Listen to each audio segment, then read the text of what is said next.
Usually when we think about relaxation, there's this like expectation of pristine, almost aggressive perfection. Oh, absolutely. Like stepping into a sterile, high-end spa, right? Everything is white, the water's perfectly still, the ambient music is meticulously engineered to, erase the outside world, and everyone just speaks in this flawless, measured whisper. Yeah, we generally expect our relaxation to be this highly controlled environment. It's treated as an escape, like a total departure from the messy reality that you and I actually have to navigate every single day. The whole goal of that traditional spa vibe is to create a frictionless vacuum. Right, but then you step into the wildly popular, slightly chaotic, and deeply comforting ASMR universe of YouTube creator Luna Blue and ASMR, and suddenly that pristine spa is just completely turned upside down. Completely. We're looking at a relaxation landscape that is, honestly, it's messy. So today we're diving into why Luna Bloom's unpolished intimacy, her massive technical audio risks, and her totally surreal role plays might actually be, well, the most effective cure for modern burnout. Which is such an important topic for us to tackle. Exactly. We are doing a focused critique of her approach today, looking at the psychology behind her aesthetic, her sound, her writing, and ultimately her effectiveness at just forcing a restless brain to power down. It's a necessary critique, too, because she really challenges the fundamental conventions of the genre. She offers us this fascinating case study in how the digital age has fundamentally changed the way we soothe our own nervous systems. Yeah. And to understand her effectiveness, we actually have to start by looking at the visual environment she constructs for the viewer, because it runs completely counter to that spotless spa aesthetic we were just talking about. Okay, let's unpack this. Because her visual aesthetic is heavily steeped in Y2K nostalgia. And I mean, it is hyper-specific. Oh, very. Imagine a desk cluttered with the exact cultural artifacts of a turn-of-the-millennium childhood. We're talking vintage Tamagotchis with their little LCD screens, My Scene dolls that are perfectly posed, a faded canvas, year 2000 Walt Disney World backpack. Don't forget the Polly Pockets. Yes, so the Polly Pockets. And literally a pixelated digital screen displaying bouncing gummy bears. But, the true stylistic signature here isn't just the retro toys. It's the vibe itself. It's what I would call this unpolished intimacy. Unpolished intimacy, that is a great way to put it, because she deliberately leaves in the mistakes that almost any other content creator would just instantly edit out to preserve the polish. Right. Like her stomach will growl loudly on camera, and instead of cutting the take, she simply mentions, she needs to eat later. She will literally stop a role play to take her medication mid-video because she realizes she needs water. I love that part. Right. Or she adjusts her lighting in real time, complaining to you that it's too yellow. She gets distracted, daydreams, makes a weird face, laughs at her own jokes. She explicitly tells the viewer, I'm going to be so explicit for real with you. It feels incredibly casual, because traditional ASMR feels like you're receiving a service from a professional, but Luna's style feels like you're just hanging out on the floor of your quirky best friend's slightly messy bedroom. Exactly. But wait, let me push back on this a little bit. If the whole point of ASMR is to escape into a perfectly crafted illusion to help you sleep, doesn't stopping a role play to swallow a pill or fix a ring light instantly break that spell? Like, doesn't that shatter the immersion? Well, that assumes the immersion relies on a fantasy. What she's doing here is making the reality of her authentic presence the immersive element. Oh, interesting. Yeah, if she were pretending to be a flawless spa attendant, taking a pill or having a growling stomach would absolutely ruin the illusion. The viewer would be pulled right out of the experience. But her character is simply a real, flawed person, keeping you company in real time. By actively displaying imperfections, she's subconsciously signaling a total lack of judgment to you, the viewer. Because if the person trying to relax me isn't bothering to be perfect, then I don't have to worry about being a perfect, compliant listener either. Exactly. It creates a profoundly safe psychological space. Think about the sterile spa again. It demands a certain kind of behavior from you. You have to be quiet, you have to be calm, you have to perform the role of a relaxed person. Yeah, it's like a transactional pressure. Right. But the quirky friend's messy bedroom, you can show up to that space exactly as you are, anxious, exhausted, distracted, irritable. Her unpolished intimacy removes the pressure to, perform relaxation, which, ironically, is the exact psychological permission slip you need to actually let your guard down and relax. Wow. And here's where it gets really interesting, because that raw, unedited visual aesthetic leads directly into her technical audio choices, which are just as unconventional. Let's talk about what she does with her microphone, because she explicitly admits to the viewer that she turns her microphone gain up really high because she craves, quote, sensory audio. Yeah, and this is a massive technical gamble in audio production. To understand why, we need to clarify what microphone gain actually is. Right. For the listener, turning up the gain doesn't just mean turning the volume knob up. It means physically increasing the sensitivity of the microphone's internal capsule to electrical signals. When you crank the gain, you're raising the noise floor. You're telling the microphone to capture the microscopic vibrations of the air itself. And on one hand, that ultra-sensitivity captures these incredible mind-bending nuances. Like you can hear the intense, sticky squish of a sensory toy she calls a smooth brain. You hear the exact, rigid texture of her fingernails tapping on a vintage paper Beanie Baby tag. The detail is staggering. It really is. She even does this unique throat noise, like a resonant, hollow croak that she calls an audio scan. But on the other hand, because that gain is absolutely blissed, she physically cannot hide from the outside world. The microphone picks up neighborhood crows taking over her roof. You hear dogs barking 3 streets over. You hear commercial airplanes flying overhead. Even the springs in her desk chair squeaking. Right. It's the audio equivalent of leaving the lighting adjustments in the video. It proves the recording is real and raw, much like the crackles and pops on a vintage vinyl record. Okay, so she's charging into the relaxation space with airplane noise and barking dogs. Isn't that just a convenient excuse for not buying proper soundproofing foam? Like, in a purely clinical sense, an unexpected loud noise, like a dog bark, triggers the human startle response. It shoots adrenaline into the system. Doesn't that actively ruin the physical tingle effect when someone's on the verge of sleep? In a standard recording, an unexpected dog bark would absolutely trigger a startle response. But Luna mitigates this neurological reaction by deploying a psychological framework she introduces to the viewer as the dome. The dome. Yes. She doesn't ignore the dog or the airplane. When a noise bleeds into the recording, she pauses, acknowledges it, and tells the viewer, "I'm going to put a little dome around us." She explicitly says, "Don't worry about the background sounds on my end. They definitely can't get to you. You're safe." Oh, so she is actively drawing a boundary. She hears the noise, points to it, and then basically declares it completely harmless. Exactly. By acknowledging the noisy world rather than pretending it doesn't exist, she frames your experience as being inside a protected, realistic bubble. If she tried to pretend her room was a completely soundproof vacuum, the moment you heard a dog bark, the illusion would shatter and your brain would just snap to attention looking for the source of the threat. Yeah, that makes sense.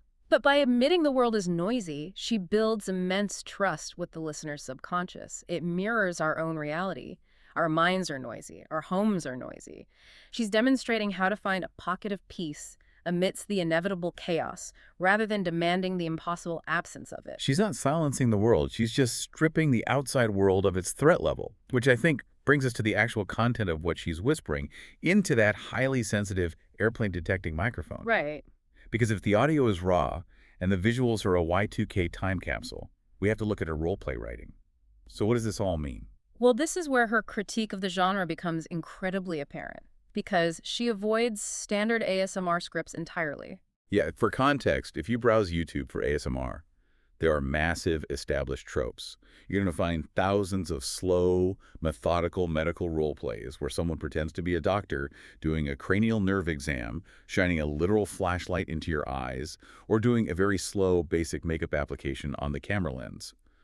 Luna's scenarios couldn't be further from that. Not off. Her setups are surreal, incredibly fast-paced, and wildly specific. She plays these tag-yourself games, asking you rapid-fire questions like whether you identify more with a pixelated screen of gummy bears or Gudetama, the depressed egg plushie. She pairs those hyper-specific cultural niches with these bizarre, almost sci-fi therapeutic rituals. Yes, she will remove negative energy by pretending to physically pull it out of your chest, pack it into a tiny container, and then toss it into an imaginary antimatter vortex to disintegrate. Which is amazing. And she literally scans your past worries using a vintage Nintendo Pokemon Gold cartridge and then scans your future worries with a Pokemon Silver cartridge. And her Go to Sleep If videos are legendary for their niche criteria. She'll say, "Go to sleep if you graduated in 2012 with a 3.2 GPA," or "Go to sleep if you're wearing snake tights," or "Go to sleep if you wore bowling shoes today but didn't actually go bowling." She explicitly notes that her content appeals to neurodivergent folks who, get stuck on details. The writing feels like a highly targeted social media algorithm reading your mind, but delivered entirely through analog, nostalgic props. Ah. What's fascinating here is the tactic of distracting the brain. But hold on, though. If the ultimate goal is to put someone to sleep, demanding they rapidly decide if their personal utopia smells like crisp mouthwash, cake body spray, or overpriced dry shampoo sounds like a recipe for a panic attack. It does sound that way, yeah. Like, you're demanding they name 5 candies, 5 video games, and 5 toys back to back. You're basically firing up their cognitive engine right when they're trying to shut it down. How does that not completely backfire and keep them awake? It seems entirely counterintuitive, I know. If the Right. goal is sleep, conventional wisdom says the pacing should be slow, lethargic, and simple. But she's utilizing a highly effective neurobiological tactic. She's deliberately overloading the conscious mind to bypass anxiety. Okay, break that down for us. We have to look at what actually keeps people awake at night. It's usually a racing mind. It's the prefrontal cortex, the logical planning part of the brain, just endlessly looping over the stressors of the day or dreading the tasks of tomorrow.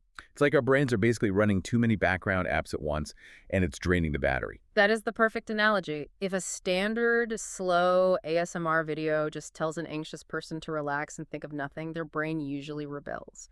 The anxiety immediately fills the quiet void because the brain is still looking for a problem to solve. But Luna doesn't ask you to think of nothing.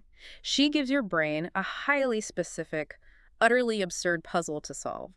By overloading the conscious, anxious mind with fast, rapid-fire, multiple-choice questions about Pokemon cartridges and mouthwash, she exhausts it. It's like opening a massive, resource-heavy software program to force all those background anxiety apps to crash. Yes, exactly.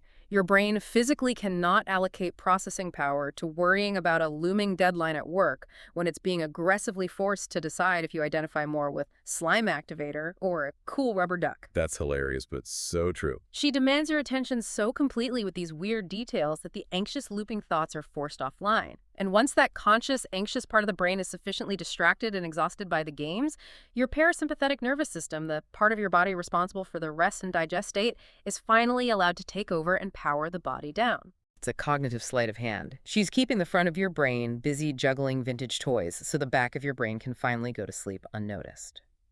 And the hyperspecificity, like the 3.2 GPA in 2012, it creates this jarring moment of feeling intensely seen.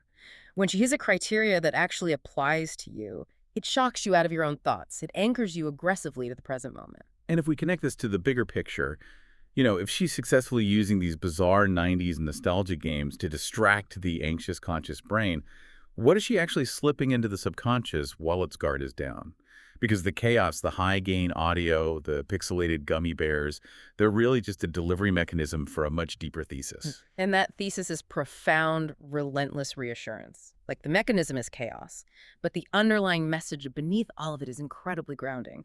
She frequently reminds the listener that you are just a complicated plant. A complicated plan. I love that. Right. It's a brilliant way to strip away the complexities of modern adulthood.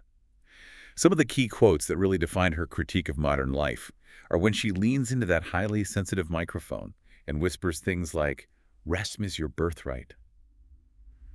She says, "Doing nothing is not a crime, and it doesn't change your value as a person." It's so powerful. It's like she's a bouncer at the club of your own brain. Yeah. While the games are distracting you, she's quietly going around to the back alleys of your mind and physically kicking out all your toxic hustle culture thoughts. The sheer effectiveness of her channel really lies in this masterclass of juxtaposition. The quirky, rapid-fire games exist to disarm the defenses, as we discussed. But once the guard is down, those repetitive, deeply validating whispers, you are safe, let it go, you are a complicated plant, those bypass the cynical modern defenses and soothe the central nervous system directly. Yeah. She isn't just ordering you to sleep. She is actively, explicitly giving you permission to stop being productive. She actually says, you don't always have to be doing something. You can literally do nothing. And then she frames resting as a biological necessity, comparing it to putting gas in a car. You wouldn't yell at a car for needing gas, so why do you yell at yourself for needing sleep? Which is a crucial reframing for an audience steeped in burnout. We live in a society that aggressively equates human value with economic output. Because of that, resting often triggers intense guilt. Oh, absolutely. The dreaded productivity guilt. Right. People lay in bed feeling anxious about the fact that they aren't working, which keeps them awake, which makes them more anxious. Luna Bloom confronts that specific guilt directly. When she pulls out the imaginary antimatter vortex to remove negative energy, she's creating a physical ritual out of letting go. She's holding the psychological space for you to forgive yourself for needing rest. It's radical reassurance. She's telling you that the day is done, no one needs anything from you, the email can wait, the chores can wait, and whatever you didn't finish today doesn't make you a failure. It just makes you human. We just need water, sunlight, and occasionally to have our past regrets scanned away by an old Nintendo cartridge. It is a profoundly effective psychological comfort blanket woven out of 90s nostalgia and high-gain microphone static. It treats the listener with an enormous amount of empathy. So just to recap this deep dive, we've explored the wild world of Luna Bloom ASMR. We analyzed her aesthetic of messy, unpolished intimacy, where leaving mistakes in the video subconsciously signals a safe, judgment-free zone. We examined her high-gain audio risks that capture real-world noise, using the dome concept to build trust and lower the threat level of the outside world. We covered a lot of ground today. We did. We broke down her surreal, neurodivergent-friendly games, exploring how they act like a cognitive task manager to exhaust the anxious mind with hyper-specific choices. And finally, we uncovered her ultimate message, slipping past the distracted brain to provide you with the radical permission to rest, reminding you that doing nothing is not a crime. It's a remarkable synthesis of digital culture and psychological care. But, this raises an important question, something really worth pondering long after this conversation ends. What's that? Well, we live in a modern world where our attention is constantly being monetized, tracked, and hyper-optimized for productivity. Every app on our phone is designed to make us do more, buy more, or work more. So is paying deep, undivided attention to something utterly absurd like imaginary antimatter vortex or deciding between slime activator and a rubber duck, is that actually a profound act of rebellion? Why do our modern brains need to be tricked into resting in the first place? Have we strayed so far from our natural biological rhythms that we require a virtual friend to exhaust our consciousness just to grant us the permission to close our eyes? Rebellion through absurdity. That is a fascinating thought to leave on. Maybe the most rebellious thing you can do today is just be a complicated plant and let the world spin without you for a few hours. Because sometimes, when the pristine, high-end spa of perfection fails us, the only thing that actually helps is stepping into the messy, chaotic bedroom of reality, acknowledging the dogs barking outside, and choosing to rest anyway. Thank you so much for joining us on this deep dive. Take care of yourselves, and remember, rest is your birthright.